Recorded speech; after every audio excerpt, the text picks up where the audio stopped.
के लिए तैयार है एक बार। और यहाँ पे हम जानेंगे कि रेस्पिरेटरी कंडीशंस में क्या क्या होता है।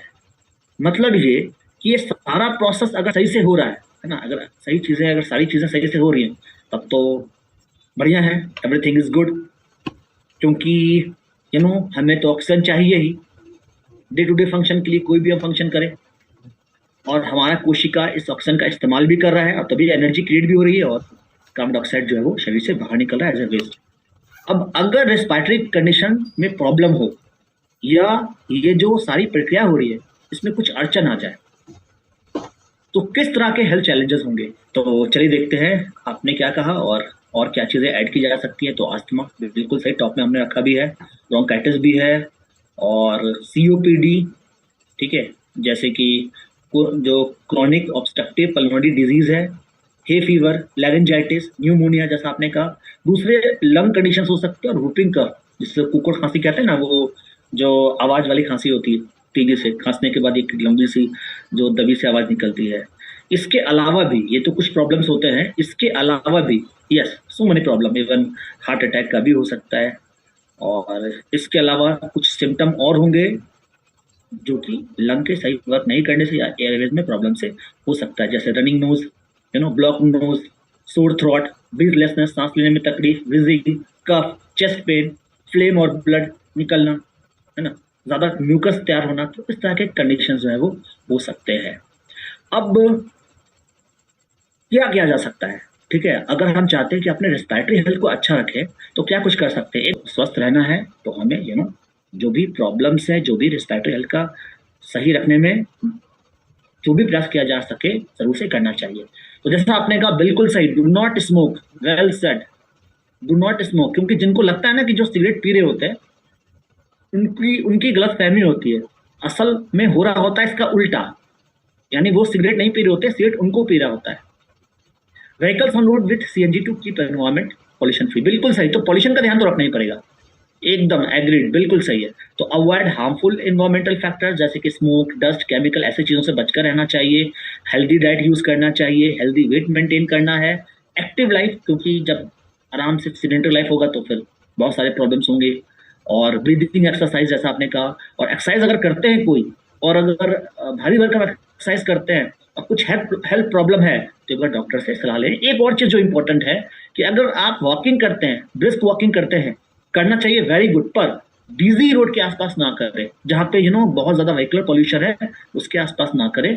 थोड़ा सा दूर हट करके जहाँ पे शांत इलाका हो वहाँ पे चले जाएं, वहाँ पे थोड़ा वॉकिंग करें, एक्सरसाइज करें तो बेहतर होगा। बाकी अपने हाथ को रेगुलर क्लीन करते रहें और घर में रहें जब अनवेल है, और जब भी खांसी सर्दी हो तो जरूर से मुंह और नाक को कवर करके रखें, जो कि ये जनरल मेजर है जो कि रिस्पिरेटरी सिस्टम को हेल्दी रखने के लिए करना चाहिए। बाकी जैसा आपने कहा सप्लीमेंटेशन, वेल सेड, बिल्कुल सही, supplementation to reduce the risk. और यहाँ पे सप्लीमेंटेशन में हमें तो चाहिए, यानी जो पोषक तत्व की कमी है उसको तो पूरा करना है, क्योंकि ईट ए हेल्दी डाइट ये हेल्दी लाइफस्टाइल का पहला और फॉरमोस्ट रूल है।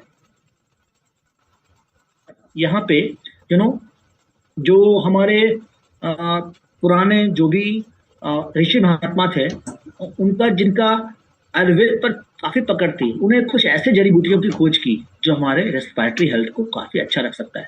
अच्छा, आप ये कह रहे हो कि पहले तो कहाँ प्रॉब्लम थी, कहाँ पहले पॉल्यूशन हुआ करता था, कहाँ पहले प्रॉब्लम होती थी, आज की ये प्रॉब्लम है। तो पहले के ऋषि मुनि, पहले के जो रिसर्चर थे, वो ऐसे हट की खोज क्यों किया करते थे?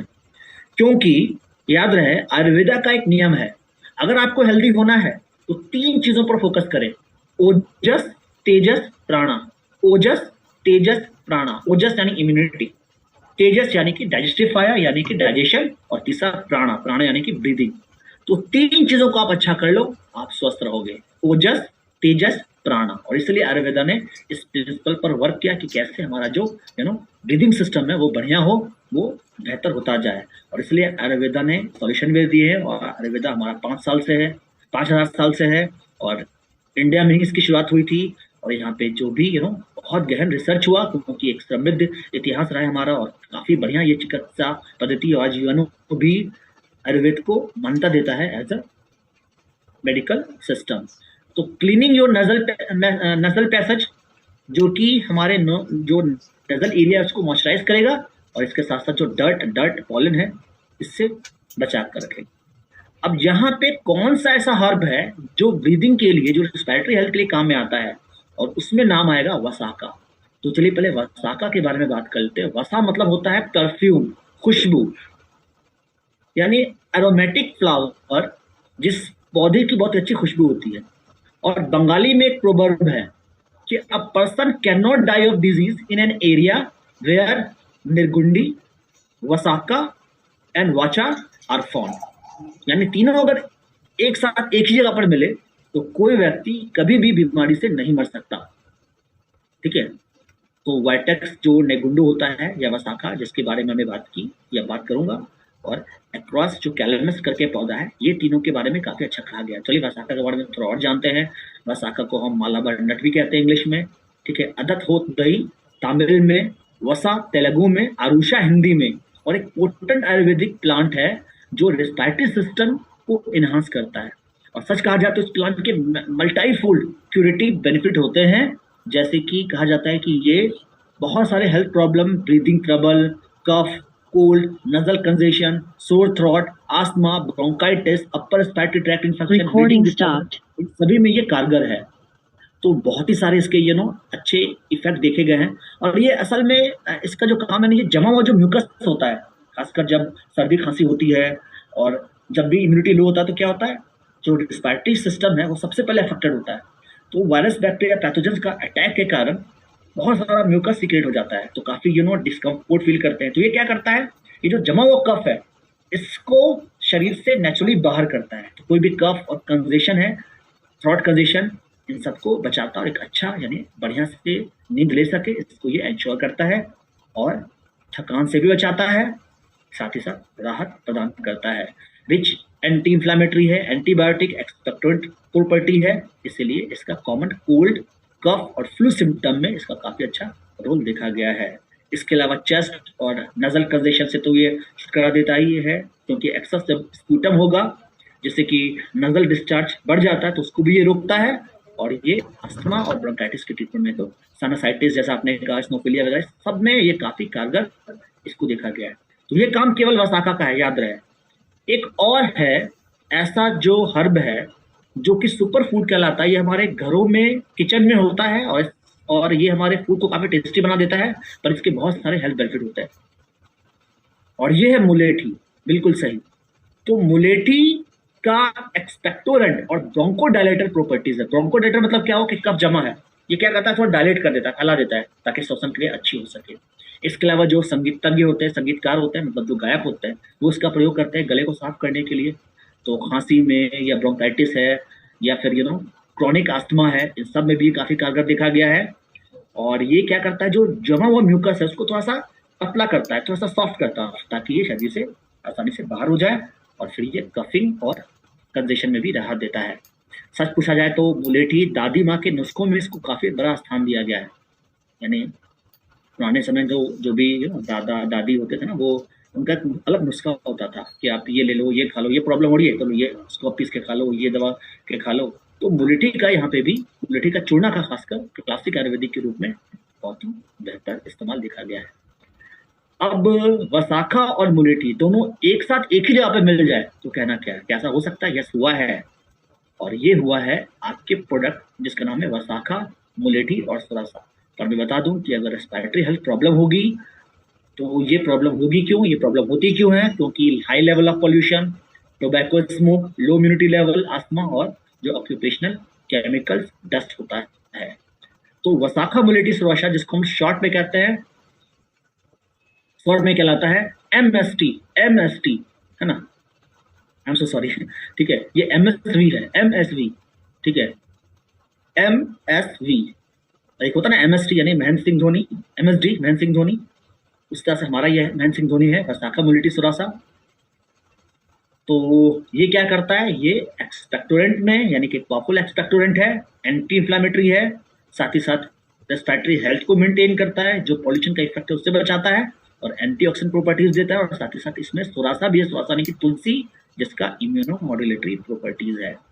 तो मिडलाइट वसाखा मुलेठी सुरासा आप देख सकते हैं इसमें, जहाँ पे प्रत्येक टैबलेट में इक्वल मात्रा में वसाखा मुलेठी सुरासा के बायोलॉजिकल इंग्रेडिएंट प्रोवाइड किए गए हैं, जैसे कि 2% एजोलिक एसिड, अल्कालॉइड्स 5% और ग्लिसरिक एसिड भी आपका 2% यहाँ पे 5% ग्लिसरिक एसिड और 2% अल्कालॉइड्स है। और ऐसा नहीं कि एक टैबलेट में 2% है, किसी में 3% है, ना, एक ही, यानी प्रत्येक टैबलेट में, चाहे वो पहला हो आखिरी हो, सभी में एक समान एक ही कॉन्सेंट्रेशन में आपका जो बायोलॉजिकल इंग्रेडिएंट है इन सभी हर्ब का वो प्रॉपर्ली मिल जाएगा। इसलिए प्रत्येक टैबलेट जरूर से बेनिफिशियल इफेक्ट प्रोवाइड करता है। तो ये हो गया वसाखा मोलिटी सोरासा। तो जिनको भी रिस्पायरेटरी डिस्कम्फोर्ट महसूस हो रहा है या जो चाहते हैं कि उनका जो इम्यून सिस्टम है वो भी बेहतर बना रहे हैं, साथ ही साथ जो पॉल्यूशन के प्रभाव में है, पॉल्यूशन के प्रभाव को भी, उसके असर को भी कम कर सके और हमारे रिस्पायरेटरी हेल्थ को बेहतर बना सके, तो उनके लिए भी ये प्रोडक्ट काफ़ी कारगर है। तो एक टैबलेट सुबह, एक टैबलेट शाम रोजाना लेना काफ़ी ये लाभदायक होगा हमारे रिस्पायरेटरी हेल्थ के लिए। चलिए जानते हैं और क्या प्रोडक्ट हो सकता है। तो इम्यूनिटी को अच्छा रखना ये हमेशा रिस्पायरेटरी हेल्थ के लिए एक सही कदम है, क्योंकि इम्यून सिस्टम हमारे शरीर का नेचुरल डिफेंस सिस्टम है। और जब भी पैथोजेंस होता है, जो डिजीज कॉजिंग माइक्रो ऑर्गेनिज्म है, ये सारे लगातार हमारे शरीर पर अटैक करना चाहते हैं और कभी कभी कामयाब भी हो जाते हैं, जिससे कि लोग बीमार पड़ते हैं। और सबसे पहला टारगेट होता है रिस्पायरेटरी सिस्टम, जिससे कि कफ, कोल्ड, ये सारी चीज़ें सबसे पहले आती हैं। और रीज़न क्या है? Life style, environmental pollution, food alteration. और इसका जो हल है वो भी आयुर्वेद ने काफ़ी पहले दे दिया था। और हल कुछ ऐसा है जिसको हम आज पूछते हैं। जी हाँ, मैं बात कर रहा हूँ तुलसी की। तो तुलसी को होली वेसल भी कहते हैं और ये one of the most significant revered hub है और बहुत सारे हेल्थ बेनिफिट के लिए यहाँ पे यूज होता है। तुलसी जो हर्ब है, ठीक है, कहते हैं कि सभी रोगों को दूर करने और शारीरिक शक्ति बढ़ाने वाले गुणों से भरपूर इस औषधीय पौधे को प्रत्यक्ष देवी कहा जाता है। जी हाँ, भारत में ये परंपरा रही है कि जो भी चीज़ हमें कुछ देती है, प्रकृति से जो भी कुछ हमें मिला है उसकी हम पूजा ज़रूर करते हैं, चाहे वो पौधे हों, चाहे वो नदी हो, चाहे वो कुछ भी हो, तो हम पूजा करते हैं। और इसीलिए एक ऐसा पौधा जिसके हमें लगातार हजारों वर्षों से हमें इसका बहुत सारे फायदे मिलते रहे हैं, इसलिए ये पूजा जाता है। और घर में जब ये होता है तो पूरे वातावरण को शुद्ध रखता है और इसका इस्तेमाल करने से बहुत सारे हेल्थ बेनिफिट मिलते हैं। तो तुलसी का औषधीय गुण तो है ही, पर इसका धार्मिक महत्व भी है और इसलिए हर घर आंगन में पौधे लगाए जाते हैं। अब मैं आपको तुलसी का कुछ और दिलचस्प बातें बताता हूँ। तुलसी ये जो नाम है ना, इसको तमिल में कहते हैं तुलसी, तेलुगु में कहते हैं गगेर चट्टू, संस्कृत में कहते हैं तुलसी या सुरसा या सुलभा या बहुमंजरी या गौरी, और हिंदी में तो तुलसी कहेंगे या वृंदा कहेंगे। उड़िया में तुलसी, कन्नड़ में अरेड तुलसी, गुजराती में तुलसी, बंगाली में भी तुलसी, नेपाली में भी तुलसी, मराठी में तुलस और मलयालम में कृष्ण तुलसी। अरबी में भी इसको दोहश के नाम से जाना जाता है। मतलब है एक, नाम अनेक, लेकिन इसके बहुत सारे बेनिफिट, हर जगह इसका जो गुण है वो देखा गया है। तो तुलसी इम्यूनिटी को सपोर्ट करता है, पोटेंट एडेप्टोजन है और एंटीऑक्सीडेंट इफेक्ट भी प्रोवाइड करता है। तो यहाँ पे आपको हाई कॉन्सेंट्रेशन ऑफ अर्जोलिक एसिड मिलेगा प्रत्येक टैबलेट में, इसलिए प्रत्येक टैबलेट तुलसी कारगर है। अब आप ये कह रहे हैं कि भाई रेस्पिरेटरी हेल्थ में तो हमने ऑलरेडी तुलसी दे ही दिया है, यानी हमारा जो वसाखा मोलिटी सोरासा है, तो अलग से तुलसी की क्या जरूरत? तो यहाँ पे आपका आंसर है कि तुलसी में सिंगल हर्ब है, ठीक है, और ये ओवरऑल इम्यूनिटी के लिए, यानी इसका पर्पस केवल इम्यूनिटी है। जबकि तुलसी जो रेस्पिरेटरी हेल्थ वाले प्रोडक्ट में है, वसाखा मोलिटी सोरासा, ये लोअर डोज में है और इसका जो फंक्शन है वो रेस्पिरेटरी हेल्थ के लिए इस्तेमाल में लाया गया है। तो जिनको इम्यूनिटी पर ही केवल ध्यान देना है, तो उनके लिए तुलसी बचाते कि इम्यूनिटी के साथ साथ उनका रेस्पिरेटरी हेल्थ भी बेहतर बना रहे। तो दोनों को एक साथ लेना बहुत ही कारगर रहेगा, ठीक है, दोनों को एक साथ इस्तेमाल करना ये हमेशा से अच्छी स्थिति होगी। बाकी अपने हेल्थ के लिए और इम्यूनिटी के लिए च्यवनप्राश है बाय न्यूट्रीलाइट। तो च्यवनप्राश बाय न्यूट्रीलाइट में क्या खास है? तो च्यवनप्राश बाय न्यूट्रीलाइट में 16 ऑर्गेनिक इंग्रेडिएंट प्लस 16 और आयुर्वेदिक हर्ब है जो मिल करके बहुत सारे हेल्थ बेनिफिट देते हैं। च्यवनप्राश क्या काम करता है? तो उसका प्राइमरी बेनिफिट तो इम्यूनिटी हुआ, कोल्ड और कफ से लड़ता है, पूरे शरीर को रिजुविनेट करता है, स्ट्रेंथ देता है शरीर को, और एडिशनल बेनिफिट में ये डाइजेशन से अच्छा करता है, रिस्पिरेटरी डिस्कम्फोर्ट में राहत देता है और मेमोरी पावर को बढ़ाता है। तो मल्टीपल इसका भी बेनिफिट है और आपका जो च्यवनप्राश है, बेहतर ये है कि इसके जो 16 ऑर्गेनिक इंग्रेडिएंट है वो सर्टिफाइड हैं, और सारे जो हर्ब है वो प्योरिटी, सेफ्टी और पोटेंसी के दावे के साथ तैयार किया गया है। तो एडल्ट को 1 चम्मच 2 बार करके देना है, और अगर 6 साल से ऊपर का बच्चा है तो आधा चम्मच करके 2 बार उन्हें देना होगा। इसके लिए यूज करें क्लीन और ड्राई। बाकी रेस्पिरेटरी हेल्थ के लिए ईट ए हेल्दी डाइट जो कि बहुत ज़रूरी है। तो हमें मल्टीपल विटामिन मिनरल की ज़रूरत पड़ेगी, एसेंशियल विटामिन मिनरल्स की ज़रूरत पड़ेगी, ताकि हमारा जो रेस्पिरेटरी सिस्टम है वो अपना सही तरीके से वर्क कर सके। तो उसके लिए मोटाई डेली जो कि देता है 13 विटामिन, 11 मिनरल्स, और एक टैबलेट में आपका 40 मिलीग्राम विटामिन सी भी मिल जाता है। बाकी विटामिन B6, विटामिन DE, इसका 100% जो रिक्वायरमेंट है पर डे वाली वो पूरी हो जाती है। सिमिलरली सेलेनियम, जिंक और फोलिक एसिड की भी 100% रिक्वायरमेंट, जैसा कि आईडी रिकमेंड करता है, पूरी हो जाती है। इसके अलावा रेस्पिरेटरी हेल्थ के लिए जिसको कभी ट्रेवल करना पड़ता है बहुत ज़्यादा, कभी मौसम चेंज होने के कारण उनका नेचुरल रेसिस्टेंस कमजोर पड़ जाता है, तो इग्निशिया का भी रेस्पिरेटरी हेल्थ में काफ़ी अच्छा रोल देखा गया है। तो एक ऐसा हर्ब जिसको नॉर्थ यानी जो अमेरिका में उसी तरह का इसका इंपॉर्टेंस है जैसा कि हमारे यहाँ तुलसी का। तो ये हमारे हेल्थ और बॉडी इम्यून हेल्थ के साथ साथ ये हमारे बॉडी के नेचुरल रेसिस्टेंस को भी बेहतर करता है। तो यहाँ पे इग्निशिया सिट्रस कॉन्सेंट्रेट प्लस हो गया। बाकी रेस्पिरेटरी हेल्थ के लिए हमें एंटीऑक्सीडेंट प्रोटेक्शन चाहिए ज़रूर से, क्योंकि जो भी फ्री रेडिकल्स हैं ये हमारे रेस्पिरेटरी हेल्थ को बहुत ज़्यादा नुकसान पहुंचाते हैं। सो विटामिन सी यहाँ पे काम आएगा, विटामिन सी चेरी प्लस। तो अगर इम्यूनिटी लो है, इम्यूनिटी अगर लो हो गई है, हमारा FSDU का प्रोडक्ट है, तो सीधे तौर पर इफेक्ट रेस्पिरेटरी हेल्थ पर ही होगा। तो क्यों ना इम्यून सिस्टम को फिर से रिकवर किया जाए। ये आपका विटामिन सी चेरी प्लस, जो कि ये आपका स्टेन रिलीज यानी कि एक्सटेंडेड रिलीज टेक्नोलॉजी के साथ में पूरे 8 घंटे तक ये शरीर में विटामिन सी की मात्रा बनाए रखता है, जिससे कि फुल डे इम्यूनिटी सपोर्ट मिलती जाती है। तो यहाँ तक तो हमने न्यूट्राइट्स के डिफरेंट प्रोडक्ट के बारे में हमने चर्चा कर ली है जो हमारे रेस्पिरेटरी हेल्थ के लिए काम आएगा, पर एक प्रोडक्ट के जिक्र के बिना ये जो जानकारी है वो पूरी नहीं हो सकती। कहते हैं ना कि we can choose our food and our water. हम अपना पानी चूज कर सकते हैं, हम अपना फूड चूज कर सकते हैं, लेकिन जिस हवा में हम सांस लेते हैं उसको हम चूज नहीं कर सकते। और every day we breathe around 12,000 litre of air. जी हाँ, 12,000 लीटर हम ब्रीथ करते हैं हर दिन। लेकिन जिस हवा में हम सांस लेते हैं ये हवा दूषित हो चुकी है, क्योंकि इतना पॉल्यूशन है जो कि अपना विकराल रूप लेकर के सभी को जो है वो नुकसान पहुंचा रहा है। तो हम जो कहते हैं ना कि चैन की सांस ले रहा हूँ, असल में आज के समय में तो चैन की सांस बिल्कुल नहीं है, क्योंकि घर के भीतर हो या घर के बाहर हो पॉल्यूशन हर जगह है। बाहर तो आपका जो व्हीकल पॉल्यूशन है, या फिर आपका पॉलन है, या फिर जो स्टबल बर्निंग है, या फिर जो फैक्ट्री चल रहे हैं उससे निकलने वाला कार्बन डाइऑक्साइड और सल्फर डाइऑक्साइड और नाइट्रोजन डाइऑक्साइड, ऐसे तो मिल ही रहा है प्रॉब्लम पॉल्यूशन। पर घर के भीतर भी डस्ट, टोबैको स्मोक और ये डोमेस्टिक पॉल्यूशन और फिर बैक्टीरिया वायरस और कुकिंग ऑर्डर, सबसे प्रॉब्लम होती है। और ज़्यादातर हम अपना समय इंडोर बिताते हैं, तो ऐसे में अगर पॉल्यूशन हम झेल रहे हैं तो हमारा रेस्पिरेटरी हेल्थ निश्चित तौर पर जो है वो कमज़ोर पड़ेगा। तो चलिए जानते हैं कि अगर हम घर पे हों तो कैसे हम अपने ब्रीदिंग का, हम अपने रेस्पिरेशन का ध्यान रख सकते हैं, क्योंकि याद रहे quality of air is quality of life. तो यहाँ पे मैं जिक्र कर रहा हूँ एक ऐसा प्रोडक्ट जो हमारे घरों में ज़रूर से होने चाहिए, क्योंकि ये हमारे आसपास की हवा को इंस्टेंट शुद्ध करता है, बेहतर करता है। एक स्वच्छ हवा, एक स्वस्थ ऑक्सीजन हमें प्रोवाइड करने में मदद करता है।